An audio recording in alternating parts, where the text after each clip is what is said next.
Hi, I'm Paul. And I'm Tiffany. To some, we could be called career wizards. And to others, sometimes we seem like therapists. However, we definitely are not. But for you, we are the co-hosts of the Career Boosters podcast.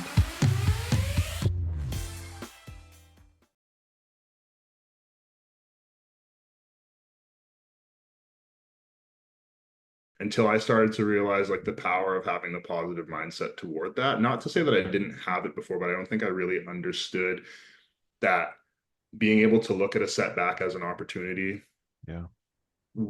like meant something and is probably a more conducive way to, achieve your goals in the long term. Hello and welcome to the Career Boosters podcast, episode 7 of season 2. Crazy. Today we have a very special guest and alumni of our MBA program.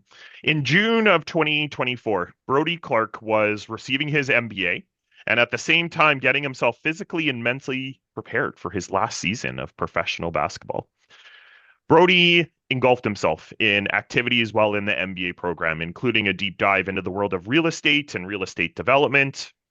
I have been the lucky one to work with Brody for the last 5 years and watch his passion, determination, and in my opinion, more importantly, kindness through the time of introspection and real personal growth.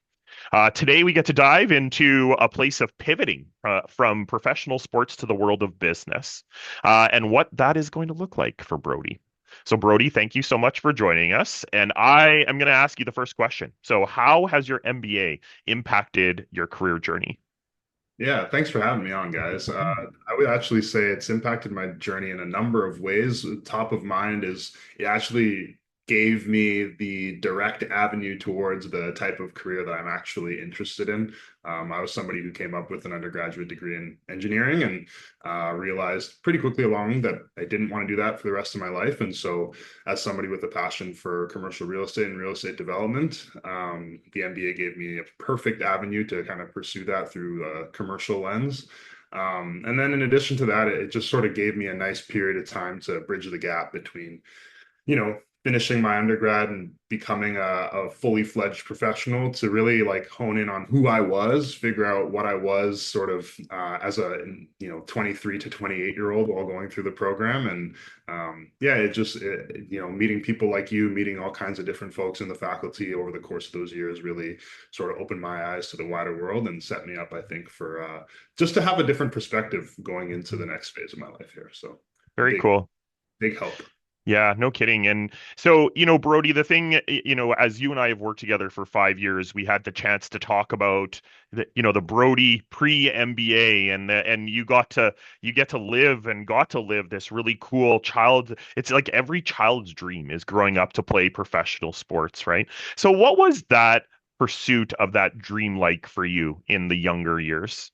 Yeah, I would say it was a bit of a relentless pursuit. I have to first say, like, big thanks to my parents on this one because I grew up in a basketball family. And for me, it was my whole world for a long period of time. I kind of stopped playing other sports around grade 9 and really just put all my hustle into basketball. But they were very cognizant of all the other avenues of my life that I had to make sure that I was also focusing on. And so there were, very strict rules on how I had to do in school and very strict rules on the fact that I needed to practice the piano and the fact that I should make sure I'm making time to go skiing in the winters and just, you know, uh, kind of rounded out my personality in a way that allowed me to feel like all I was defined by was basketball, but really there was a lot more going on there that I kind of just didn't have to worry about for a while. And I loved the sport so much, and I saw a lot of people ahead of me in my life go and pursue it at really high levels. And so from a young age, I kind of was always trying to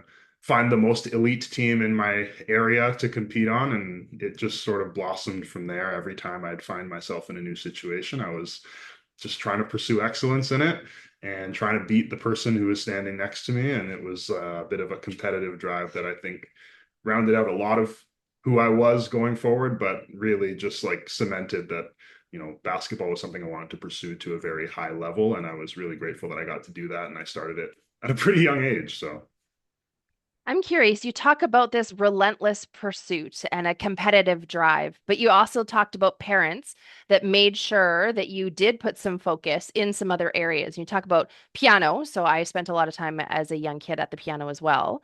And I know lots of my friends who did not enjoy parents who sat them at the piano and told them they had to practice, or Mhm. maybe pulled you out of a, kind of basket focus and reminded you there was this school focus. What was it like when you were in that relentless pursuit mindset to actually be asked to be spreading that focus around?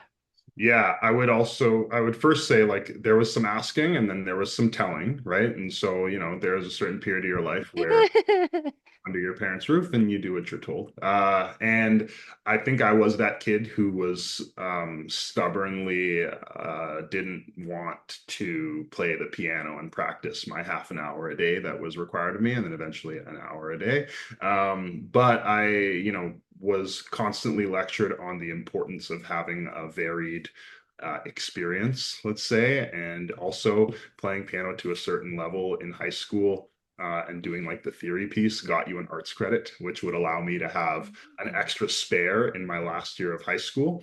And so I was like kind of understanding that, okay, like I get two breaks during my day if I can do this thing on the side early on. And at the end of the day, I think that my parents also knew it was helping my brain develop in a different way. It was exposing me to a little bit of a different side of life than just sports and academics. And yeah, I'm super grateful for it at the end of the day. I think in the time I hated it for some days of it for sure, but now looking back, I wish I kept playing even more.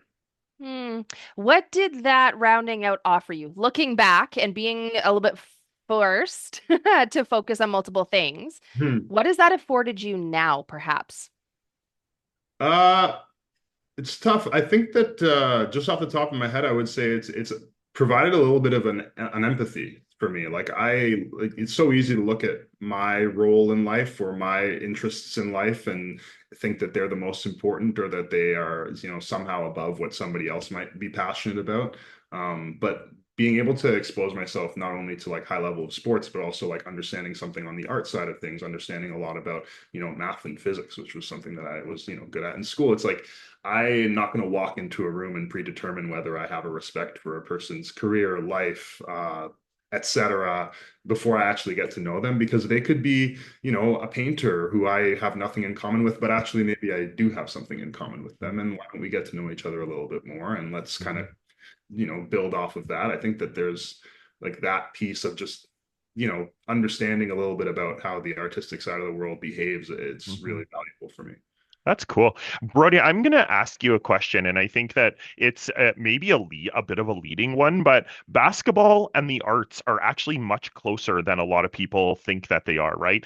Have the arts helped you build relationships with people on your basketball teams and people that you have connected with in the basketball community? 100%. And I think that that's something that I probably took for granted early on. But, getting into the professional level of things, especially like you come across all kinds of people from all over the world and all different walks of life. And, it's interesting when you start having a conversation with some guy who you'd never met before from Buffalo, New York, and he's telling you about how much he loves doodling. And then you look at his scrapbook and you're like, holy smokes, this guy's unbelievably talented. And it's like, there's all these little connection points that you pick up along the way of like, yeah, like people are in so many ways multifaceted. You never know what it's going to be until you actually start peeling back the layers of the onion. So yeah, definitely like the basketball at the highest level is an art. At some point, you are no longer just applying a skill for the sake of the hard outcome, but you are playing as opposed to just competing. And that play, I think, is an art form, and it's yeah, it's definitely a common ground. I really like the word you just used of play. And, we have a lot of students that are really concerned about this word networking and, how do I do this thing called small talk? And yeah, I would imagine almost everybody hates that word really at its root. How do I make these connections? And if you have played in multiple arenas and not just, like you say, the court, but in arts and piano, if you have spent time playing, through life. It's unbelievable where those connection points can lead you in conversations. Quite shocking, actually, in my own experience. I fully agree with you. Yeah. So tell me then how you ended up in engineering at the U of A.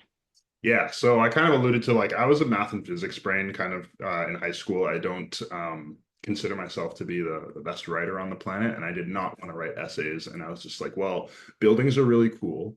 I'm not going to be an architect because I can't draw a straight line, but I'm really good at math and I'm really good at physics. So, like, what do kids who know how to do those things do? And it was like engineering, apparently. Oh, civil engineering is how you learn how to build structures. I'll apply for civil engineering degrees. Um, and yeah, I kind of found myself in a position where I was learning a lot of content that was genuinely interesting to me, and like got me my brain kind of working the way I wanted it to. But I could also kind of see the 10-year down the line future of what where the career was leading, and was also a little bit like, I don't know, maybe I'm kind of just doing this because I'm good at the math, but it's not necessarily getting me out of bed in the morning. And so I'm really happy I did the civil engineering degree. Do not get me wrong, it was awesome. But yeah, I just ended up in it because I was a kid who was good at math and physics. I didn't really understand a lot about how the world worked. Hmm. That's really cool. And the thing that I find really interesting about that, Brody, is you came to Edmonton from, from the Toronto area into Edmonton. This is kind of a two-part question. What was it first kind of coming here like? You have these basketball commitments, right? Like you come here and you're going to play for the Golden Bears and obviously make a big impact with them. But you also had to do this incredibly hard degree, which is engineering, right? There's the old fable of engineering. It's like, look to your left, look to your right. One of these people aren't going to be here. I know they go through that, right? And so, what was that like trying to balance and split that energy with high level sports? At that time, that was the highest level basketball that you could play in Canada, right? And I think you have that, but then you have this incredibly difficult degree that you have to go through. What was that like splitting your energy and time?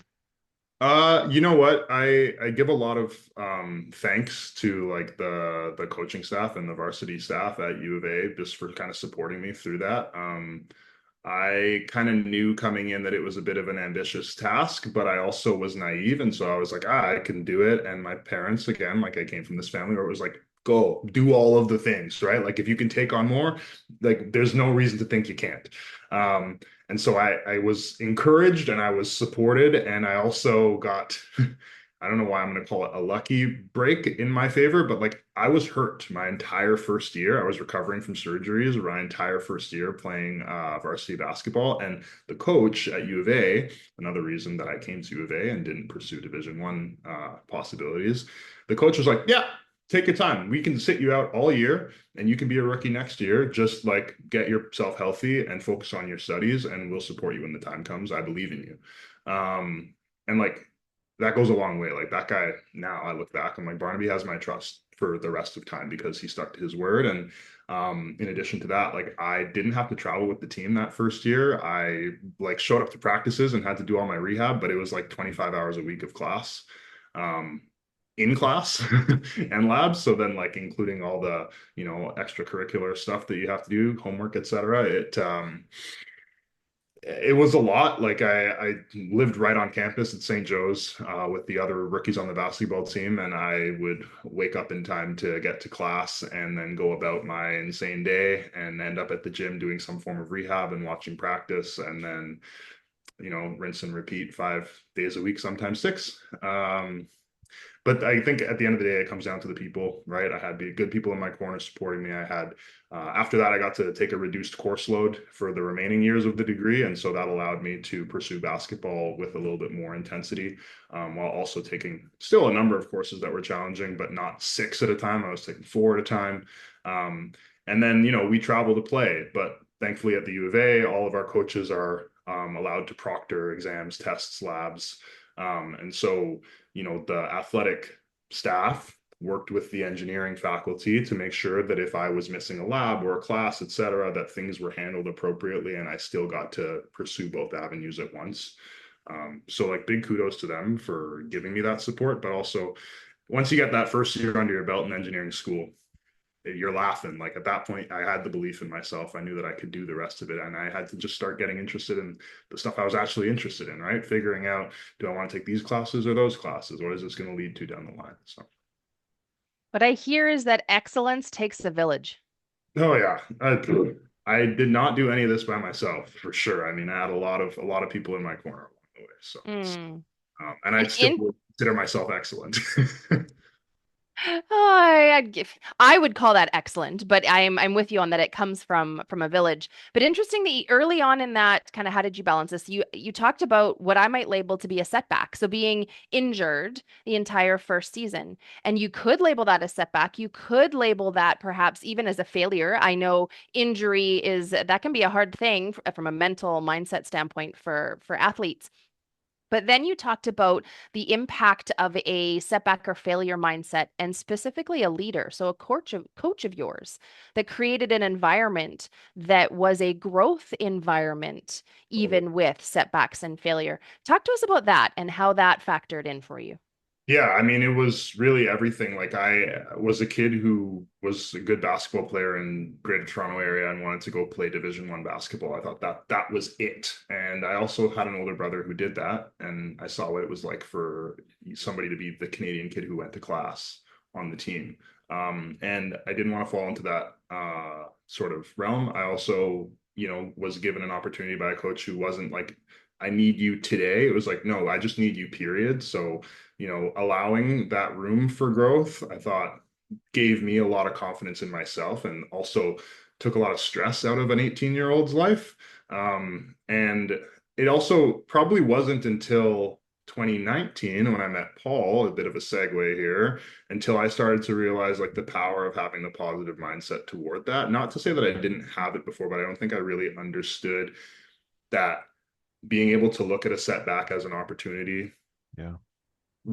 like meant something and is probably a more conducive way to, achieve your goals in the long term. The parallel is in my first year of the MBA program. It was my last year playing varsity basketball at U of A, and I broke my foot in preseason, one of the worst foot breaks you can get. Mhm. And I was, pursuing professional basketball at that point, Mhm. right? I knew what my goals were, but I had to sit out most of the season, and it was devastating. Mhm. But something that I was helped with along the way was understanding, like, no, like your mindset towards how you approach this, being positive on a daily basis, giving Yeah. yourself, also the room to be upset from time to time, but then putting a spin on things so that you're telling yourself something positive every day so that you can move forward in a productive manner. Like, that's something that I'd already been doing before and didn't realize, but also something I was able to really like capitalize on later. Yeah. Brody, we have this. I think this is the second episode I've mentioned this, but there's this like emotion wheel, right, that we have, and it's could lead into the anger, it could lead into the happiness, it could whatever it is. But yeah, you can experience anger and frustration, but you can still have you can express those, you can feel those. But as we move forward, if we can move forward in a really positive way, and we can say, you know what, this happened for a reason, and why it is, I don't maybe understand that, but how do I move forward with this with a really positive mindset? And try my best to kind of just work with it as best as I can. I saw that in spades as you and I got to work together, and you come hobbling in your big cast or with your little cart that you had at the start, and all of these things. And but we talked about just having this mindset of it is what it is. Let's move forward, right? Let's be positive as we move forward. So all of this, how did an MBA turn out into all of this, right? So you did engineering, you finished your 4 years with the Golden Bears. How did the MBA come into this career path?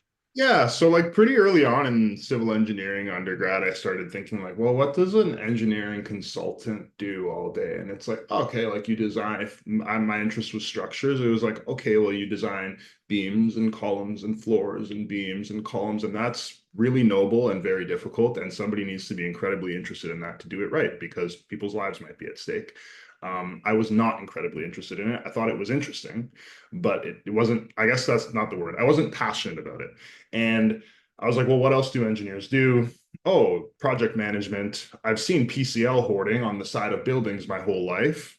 Um, Maybe I can see something to do with that. And I did a couple of summers working for PCL. Actually, I got lucky enough to be placed on the Ice District project. And I thought that PCL was calling all the shots. And I thought that PCL had the vision for the project. And so I got in there and I started asking them, well, how didn't this used to be like a Zellers or something? Like, how did you turn this into this? And like, wait, who's paying for everything? And well, I don't understand the change order. Like, aren't we building the building? Like, where's the change order coming down from? And it was like, they're like, there's this ownership side of the coin. And, small world department, my mom's a commercial leasing lawyer. So then she's like, are you sure you're not actually interested in development? I'm like, I'm not sure. I don't actually know what that is. What's development? And so I kind of realized through that whole process that like the business side of the coin, the people who are owning the building and making the financial decisions behind, building something or not building something, what type of, tenants want to be inside of a building and why, how does it impact the greater community that it's a part of?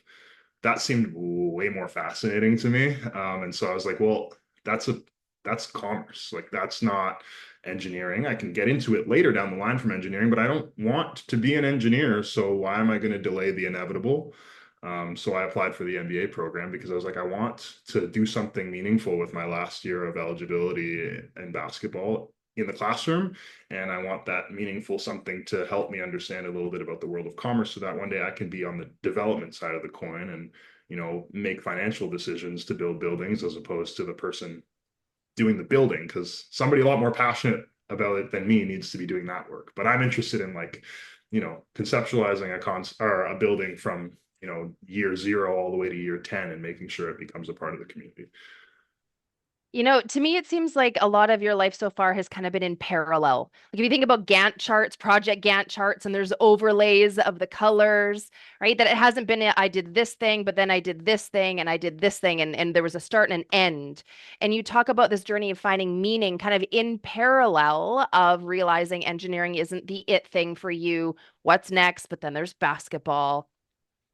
And this now shift from the focus of going from the court, if you will, to the boardroom has been supported by this parallel journey to get you here.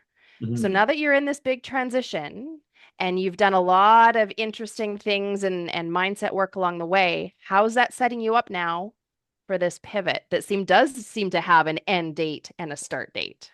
Yeah, I think that I kind of did myself a little bit of a favor by taking a bit more time to determine the actual career I'm interested in.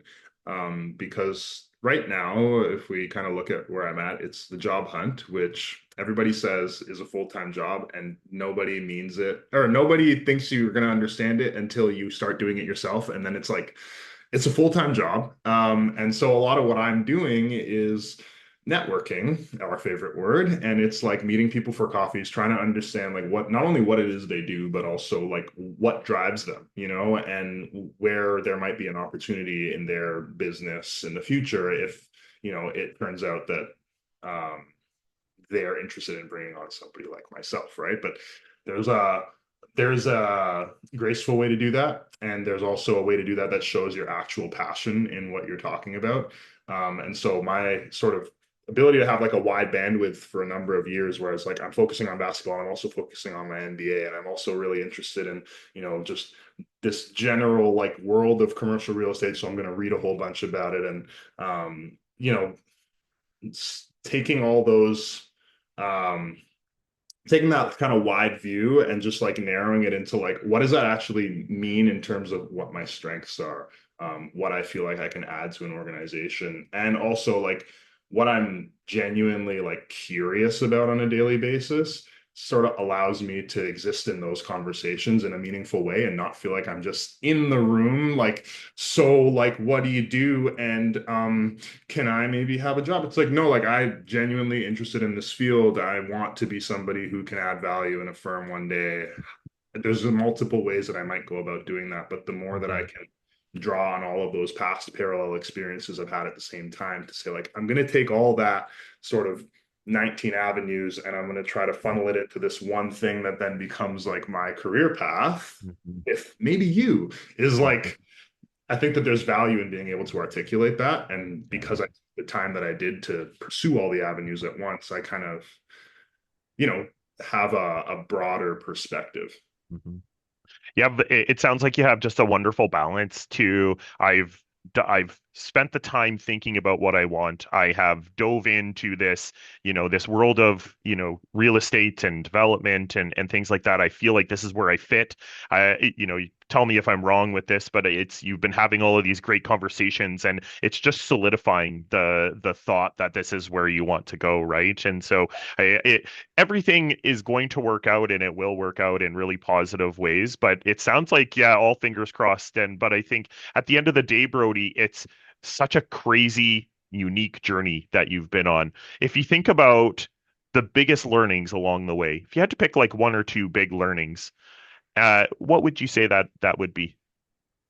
I think one of them we kind of already touched on, and it's just been the power of positive thinking. Like I Yeah, know yeah, it seems a little bit like sunshine and rainbows, but no, no, it's genuinely it's one of the things you have control over as a person.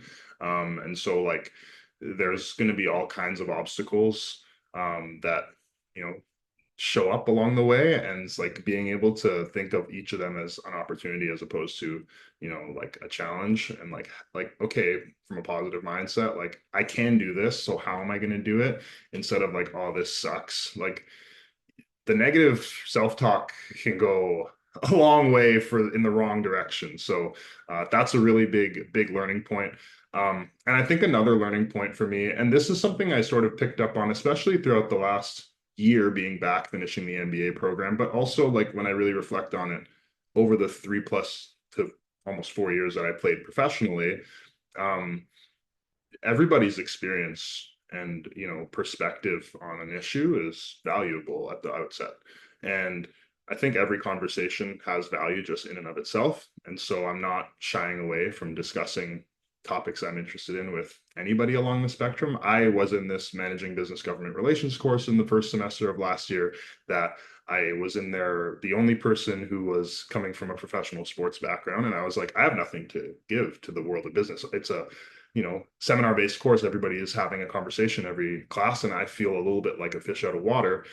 And as that semester went on, I was like, no, actually, like my experience is super valid. Like I've been in a lot of different situations that a lot of these people can't say that they have, just through nature of the career that I pursued for a few years. And maybe I actually do have something to provide to this brilliant person sitting in front of me that is a master of mushrooms in the agriculture industry. Like we both understand human dynamics. We both understand the difference between, how somebody in Germany might think versus somebody in Canada, or there's all kinds of different nuances to the way a different perspective can impact your own. So I think all those conversations are valid.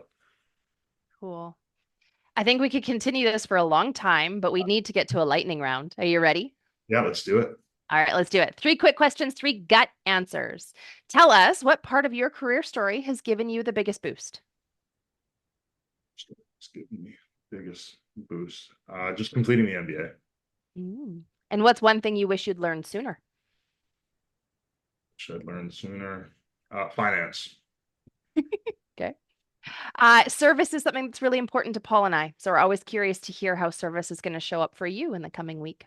Yeah, both of my parents are, well, one of them is retired. The other one is about to retire at the end of this year. We have a property up north on Lake Superior, and we have a lot of work to do to get the thing shut down, ready for the winter. And so later this week, we're going up there, and I'm going to help my 64-year-old dad rake a yard and clean eaves troughs and do all of the other ridiculous things that need to get done in order to clean up a property that I'm probably not even going to get to use all winter. That's a whole different kind of cross training, hey? Awesome. All right, Paul. Paul's favorite question. What do you got? This will be good, I'm sure. I have been waiting for this for like weeks to be able to ask Brody a fun question outside of the world of business. So, and I don't know which one to pick, but I'm going to choose this one, Brody. You and I, we connect on, obviously basketball is big for both you and for me. It was a huge part of my life growing up. And I had a connection to my father, a very deep connection who, he has passed away, but I remember sitting on the couch watching Michael Jordan and things like that. There's just this connection between kind of a father and a son with a sport that they're so passionate about. I'm not going there. My where I am going to go, Brody, is Yeah. what is the next TV show that somebody needs to watch? Ooh, the next TV show that somebody needs to watch. I just actually bad ending on that one. I'm watching Mad Men, and as much So as good. like it's a huge like culture shock to watch, that's how people behaved in the 60s. It's a really good show, So and good. it's fantastic writing, fantastic acting. If you haven't seen it, it's all about the advertising industry, and it is yeah, it's a wild ride. Very cool. I will add that to my list. Brody, it was really interesting. I had not met you before this podcast, but I knew you and Paul connected on basketball, and I know how big kind of Paul is on basketball, and Uh, just so I knew you and I'd have a great conversation. But within the first few minutes, a word that came out of your mouth was piano, something that you and I could connect on, and you just have demonstrated the power of play in a life and how that supports profession and personal and brand. It was a masterclass to watch you talk about and weave together all the connection points between seemingly disparate things, but that in your life has created a beautiful Venn diagram. And so I have no doubt that that Venn diagram is going to take you it's already taken you places. I know it's going to take you solidly in some very cool places to come. So thank you for sharing all of those different areas of your Venn diagram with us. Thank you very much, Tiffany. That's so kind of you. And yeah, it's super cool to hear you were another piano kid. I Yeah, guess. I would sure was. Yeah. Cool. Thank you for being here. Thanks, guys. Have a great day. All right, key takeaways. And mine might seem like a smaller part of the episode, but what really hit me was when Brody talked about a coach of his saying, I don't need you right now. I just need you, period. And the impact that a leader can have on understanding the overall value in someone and maybe not pushing in the moment, understanding the long game. And if you can do that on yourself to know that this is a long game and I don't need this right now, I just need myself to be the best person that I can be. He talked about the pressure that that takes off and what space that can create for growth and development. And that just really hit me. I don't need you right now. I just need you, period. Like powerful stuff. So that was really Mhm. cool. Paul, what about you? Yeah, I loved that. When I think about what I take away from this conversation, I was really excited about this conversation because Mhm. Brody is honestly it's just somebody I don't look up to many people, and he's somebody that I actually physically have to look up to because of how big he is. So, but I think I really look up to his ability to manage through things, and when I think about, he made a comment about excellence, and I think Tiffany, you wrapped that around of excellence takes a tribe. I feel so lucky to know Brody and to help him through this journey that he goes on, and to be like one little piece of the puzzle that is kind of helping him along is wonderful, and it's very gratifying and satisfying in a way that neither of us need to say, but it's just such a beautiful experience to watch people just go and succeed. But it's Mhm. hard. It's hard work. It's determination. It's all of the things that I said at the start, right? And I think at the end of the day, I look at somebody who's working their butt off, and they'll continue to do that, and that's just going to prove to be big things for someone like that. So Ah, I love that. And I love the fact that you and I get to be a part of a lot of people's yeah, excellent tribes. It's really yeah, cool. pretty cool. Fantastic. Next week, we talk about case competitions, which seems like it's MBA specific, but I guarantee you that it'll apply to almost every single professional. So stay tuned. See ya. Thanks for tuning in to the Career Boosters podcast. We hope you had a blast. Yeah, we know that's corny. Catch you next time, and remember to subscribe wherever you enjoy podcasts.